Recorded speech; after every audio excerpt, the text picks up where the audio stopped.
আচ্ছা, কোনো পক্ষ কর্তৃক নিজের সাক্ষীকে প্রশ্ন হচ্ছে question by party to his own witness. যে পক্ষ সাক্ষী উপস্থিত করেন তিনি যদি সাক্ষীকে এমন কোনো প্রশ্ন জিজ্ঞেস করতে চান যা বিরুদ্ধ পক্ষ সাক্ষী জেরার করার সময় জিজ্ঞেস করতে পারেন, তার আদালত তার সুবিবেচনায় ওই পক্ষকে সেই প্রশ্ন জিজ্ঞেস করার অনুমতি দিতে পারেন। ঠিক আছে, ডিসক্রিপশনের পর এটা আদালতের। আচ্ছা, 154 বক্তব্য অনুযায়ী বিরুদ্ধ পক্ষ জেরার সময় যেসব প্রশ্ন করতে পারেন সেসব প্রশ্ন যদি কোনো পক্ষ নিজের সাক্ষীকে করতে অনুমতি চায় তবে আদালত তার করার অনুমতি দিতে পারে। এরূপ সাক্ষীকে বৈরী বা প্রতিকূল সাক্ষী বা হোস্টেড উইটনেস বলা হয়ে থাকে, অর্থাৎ সাক্ষী 154 অধীনে নিজের সাক্ষীকে জেরা করা যায়। এরূপ ক্ষেত্রে আদালতের অনুমতি নেওয়া বাধ্যতামূলক, আর আদালত অনুমতি দিবে কিনা তা আদালতের বিবেচনা বা ডিসক্রিপশনের পাওয়ার। সাক্ষীর বিশ্বাসযোগ্যতা সম্পর্কে অভিযোগ হচ্ছে গা যে 115 দ্বারা সাক্ষীর বিশ্বাসযোগ্যতা নষ্টের পদ্ধতি সম্পর্কে বলা হয়েছে। দৈনিক নিম্নোক্ত 3টা উপায়ে সাক্ষীর বিশ্বাসযোগ্যতা নষ্ট করা যায়। হচ্ছে সাক্ষী বিশ্বাসযোগ্য অযোগ্য মর্মে সাক্ষ্য প্রদান করে, সাক্ষী ঘুষ প্রদান করা হয়েছে বা ঘুষের প্রস্তাবে সম্মত হয়েছে, সাক্ষী পূর্বের বক্তব্যের সাথে বর্তমান বক্তব্য অপ্রাসঙ্গিক।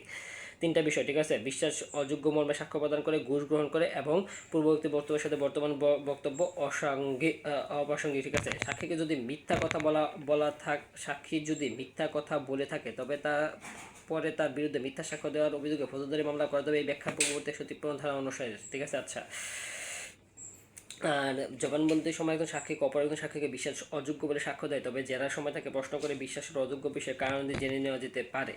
আচ্ছা, এগুলা এই শেষের 2টা লাইন অপ্রাসঙ্গিক, আগে 3টা মনে রাখলেও। আচ্ছা, অপ্রাসঙ্গিক ঘটনার সাক্ষ্য সমর্থন করার উদ্দেশ্যে প্রশ্নাবলী গ্রহণযোগ্য। সাক্ষী যখন কোনো প্রাসঙ্গিক ঘটনা সম্পর্কে সাক্ষ্য দেন এবং তার সাক্ষ্য অন্যের দ্বারা সমর্থন করতে চাওয়া হয় তখন উক্ত প্রাসঙ্গিক ঘটনা যে স্থানে বা সময়ে ঘটিত হলে সেই সময় বা স্থানে অথবা তার নিকটবর্তী সময় বা স্থানে তিনি অন্য যে সকল অবস্থা লক্ষ্য করেছিলেন সেই সম্পর্কে তাকে প্রশ্ন করা যেতে পারে, যদি আদালত মনে করে যে উক্ত পরিস্থিতিতে প্রমাণিত হলে প্রাসঙ্গিক ঘটনাবলী সম্পর্কে সাক্ষী যে সাক্ষ্য দিয়েছে তা সমর্থিত হবে। এই ধারা অনুসারে প্রাসঙ্গিক ঘটনা সমর্থন করার উদ্দেশ্যে প্রশ্ন করা হলে তা গ্রহণযোগ্য। প্রাসঙ্গিক ঘটনা অনুসারে প্রশ্ন করা হলে সেটা গ্রহণযোগ্য। একই বিষয়ে একাধিক ব্যক্তির সাক্ষ্য গৃহীত হলে এক ব্যক্তির সাক্ষ্য অন্য ব্যক্তির সাক্ষ্য দ্বারা সমর্থিত হয়। সেম বিষয়ে একাধিক ব্যক্তির সাক্ষ্য গৃহীত হলে এক ব্যক্তির সাক্ষ্য অন্য ব্যক্তির সাক্ষ্য দ্বারা সমর্থিত হয়। প্রথম সাক্ষীর সাক্ষ্য বক্তব্যের সাথে দ্বিতীয় ব্যক্তির সাক্ষ্যের বক্তব্য মিল থাকে দ্বিতীয় সাক্ষীর সমর্থনকে সমর্থনমূলক সাক্ষ্য বা কোরোবোরেটিভ এভিডেন্স বলা হয়ে থাকে। তাই কোরোবোরেটিভ এভিডেন্স কাকে বলা থাকে? প্রথম সাক্ষীর সাক্ষ্য বা বক্তব্যের সাথে দ্বিতীয় সাক্ষীর সাক্ষ্য বা বক্তব্য মিল থাকলে তাকে কোরোবোরেটিভ এভিডেন্স বলা থাকে। প্রাসঙ্গিক 156 মূল কথা ছিল প্রাসঙ্গিক ঘটনার সাক্ষ্য সমর্থন করার উদ্দেশ্যে প্রশ্নাবলী গ্রহণযোগ্য। এই ধারা অনুযায়ী প্রাসঙ্গিক ঘটনা সমর্থন করার উদ্দেশ্যে প্রশ্ন করলে তা গ্রহণযোগ্য। ওকে, এটা হচ্ছে মূল কথা। প্রাসঙ্গিক ঘটনা সমর্থন করার উদ্দেশ্যে প্রশ্ন করা হলে সে তাহা গ্রহণযোগ্য। আচ্ছা, formal statement of witness may be proved, অর্থাৎ একই বিষয় সম্পর্কে সাক্ষীর পরবর্তী সাক্ষ্য সমর্থনের জন্য পূর্ববর্তী সাক্ষ্য প্রমাণ করা যেতে পারে 157 অনুযায়ী। ঠিক আছে, এখানে বলতে 157 দ্বারা সাক্ষ্য সমর্থনের জন্য পূর্ববর্তী বিবৃতি ব্যবহার করার কথা বলা হয়েছে। ঘটনা ঘটার কিছুক্ষণ পর বা তার কাছাকাছি সময় সাক্ষীরা যে বিবৃতি দেয় তা পরবর্তীতে মামলা চলাকালে দেওয়া বিবৃতি যথার্থ বিবেচনায় ব্যবহৃত হতে পারে। 157 দ্বারা লিখিত ও মৌখিক উভয় বক্তব্যের ক্ষেত্রে প্রযোজ্য। 158 হচ্ছে মানে প্রমাণিত যেসব বিবৃতি 32-33 ধারা অনুসারে প্রাসঙ্গিক সেই সম্পর্কে সেই সকল বিষয় প্রমাণ করা যেতে পারে।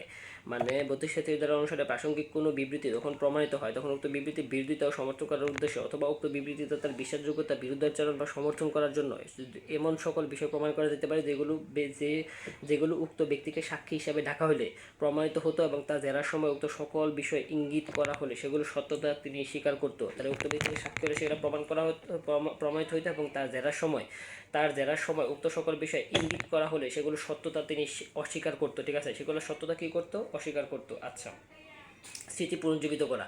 সাক্ষ্য প্রদানের সময় কোনো সাক্ষীকে 158 স্মৃতি পুনর্জীবিত করা। Refreshing memory. সাক্ষ্য প্রদানের সময় কোনো সাক্ষীকে কোনো লেখা দ্বারা তার স্মৃতি পুনর্জীবিত করা যেতে পারে। তার নিজের বর্ণের লেখা হতে পারে, মূল লেখা দেখে স্মৃতি পুনর্জীবিত করা যায়। ঠিক আছে, মূল দলিলের মাধ্যমে সাক্ষীর স্মৃতি পুনর্জীবিত করতে পারে, তবে উক্ত মূল দলিল উপস্থাপন না করা যথেষ্ট কারণ সম্পর্কে আদালত সন্তুষ্ট করতে পারে। সেক্ষেত্রে আদালত অনুমতি দিলে সাক্ষীর দলিলের নকল দেখেও স্মৃতি পুনর্জীবিত করতে পারে। একজন বিশেষজ্ঞ তার পেশা সম্পর্কিত পুস্তক বই দেখে স্মৃতি পুনর্জীবিত করতে পারে।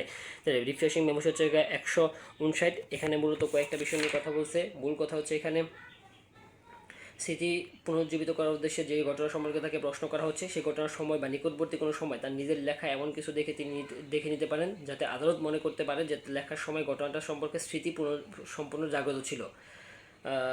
লেখার সময় ঘটনাটা তার স্মৃতিতে সম্পূর্ণ জাগ্রত ছিল। আচ্ছা, স্মৃতি পুনর্জীবিত করার জন্য কী কী করা যেতে পারে সেই সম্পর্কে হচ্ছে ব্যাপারটা। সাক্ষ্য প্রদানের সময় কোনো সাক্ষী কোনো লেখা দ্বারা তার স্মৃতি পুনর্জীবিত করা যেতে পারে। কী দ্বারা? লেখা দ্বারা। আচ্ছা, তার নিজের বা অন্যের লেখা হতে পারে।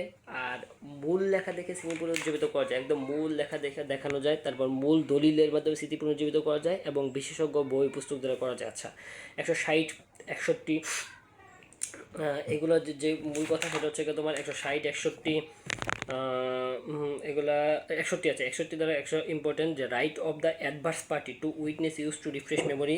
যেমন 159-60 অধীনে সাক্ষীদের দলিল দেখে তার স্মৃতি পুনর্জীবিত করেন বিরোধী পক্ষ চাইলে সে দলিল আদালতে উপস্থাপন করতে হবে, বিরোধী পক্ষকে দেখাইতে হবে, বিরোধী পক্ষ চাইলে এই সম্পর্কে সাক্ষীকে জেরাও করতে পারে। তাই বিরোধী পক্ষ যদি চায় সেই দলিলটা সে দেখতে পারে এবং সেই সম্পর্কে জেরাও করতে পারে এবং কি আদালতে উপস্থাপন করার জন্য বলতে পারে। দলিল উপস্থাপন, প্রোডাকশন অফ ডকুমেন্ট।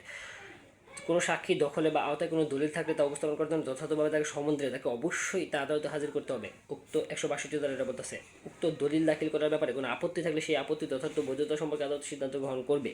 কে সিদ্ধান্ত গ্রহণ করবে? আদালত। যদি দলিলটা রাষ্ট্রীয় বিষয় সংক্রান্ত না হয়ে থাকে তাহলে আদালত উপযুক্ত মনে করে দলিলটা পরিদর্শন করতে পারবেন অথবা দলিলটা গ্রহণযোগ্য সম্পর্কে সিদ্ধান্ত গ্রহণে সক্ষম হওয়ার জন্য অন্য সাক্ষ্য গ্রহণ করতে পারবেন। তো দলিলটার গ্রহণযোগ্যতা সম্পর্কে সিদ্ধান্ত গ্রহণে সক্ষম হওয়ার জন্য অন্য সাক্ষ্য গ্রহণ করতে পারেন। তাহলে আদালত কখন দলিল উপস্থাপন করতে পারে? সাক্ষ্য আইন 162 দ্বারায় দলিল সম্পর্কে পরিদর্শন করতে পারেন। পরিদর্শন, এটা মনে রাখতে হবে, দলিল পরিদর্শন বা ইন্সপেকশন করতে পারেন। ঠিক আছে, দলিল সম্পর্কে ইন্সপেকশন করতে 162 দ্বারায়। আর দলিলটা গ্রহণযোগ্যতা সম্পর্কে সিদ্ধান্ত গ্রহণ সক্ষম হওয়ার জন্য অন্য সাক্ষ্য গ্রহণ করতে পারেন এই 162 দ্বারায়। তলবকৃত নোটিশ অনুসারে দাখিলকৃত দলিল সাক্ষ্য হিসেবে প্রদান করা। ঠিক আছে, তলবকারী পক্ষ সেই দলিল পরিদর্শন করবে, তখন দাখিলকারী পক্ষ দাবি করলে তলবকারী পক্ষ সেই দলিল সাক্ষ্য হিসেবে দিতে বাধ্য।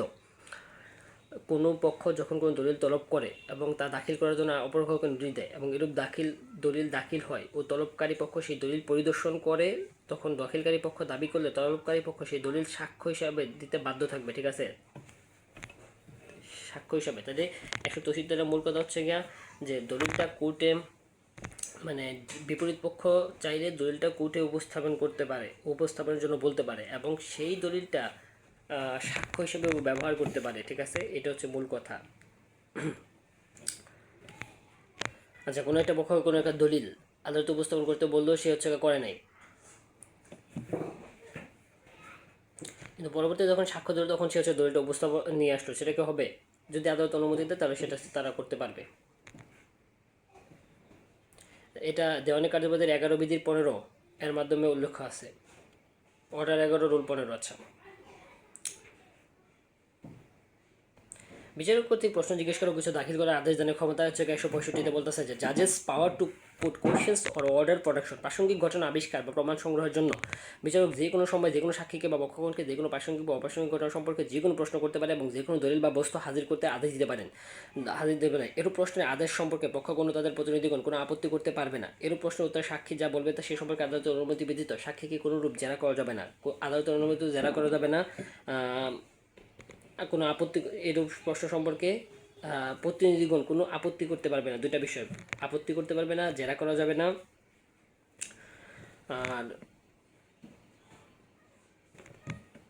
আর আদালত প্রাসঙ্গিক ও অপ্রাসঙ্গিক ঘটনা সম্পর্কে যে কোনো প্রশ্ন করতে পারেন এবং যে কোনো দলিল বা বস্তু হাজিরার আদেশ দিতে পারেন। এটা হচ্ছে আদালতের পাওয়ার এই 165 দ্বারায়। আচ্ছা, আর এই আইন অনুযায়ী প্রাসঙ্গিক ও যথাযথ প্রমাণিত বিষয়ের উপর ভিত্তি করে রায় ঘোষণা করতে হবে।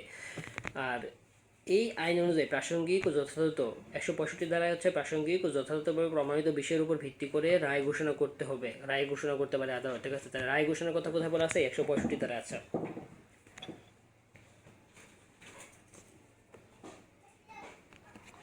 165 হচ্ছে যে মানে 121 দ্বারা অনুযায়ী সাক্ষী এর প্রশ্নের উত্তর প্রদানে বা দলিল উপস্থাপনে অস্বীকার করলে বিচারক তা করতে বাধ্য করতে পারবে না। 121 ও 131 দ্বারা অনুযায়ী দলিল উপস্থাপন নাও করতে পারে। আচ্ছা, 138 দ্বারা অনুযায়ী বিচারক অসংগত প্রশ্ন জিজ্ঞেস করতে পারবে না।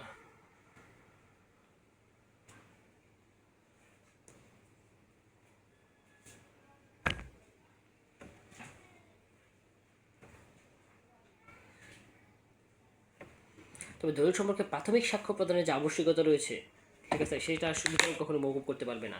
সাক্ষ্য নিয়ে কোন ধারায় প্রদত্ত ক্ষমতা বলে বিচারক কোনো সাক্ষীকে কোনো প্রশ্ন করতে পারেন? এসে 165 দ্বারা।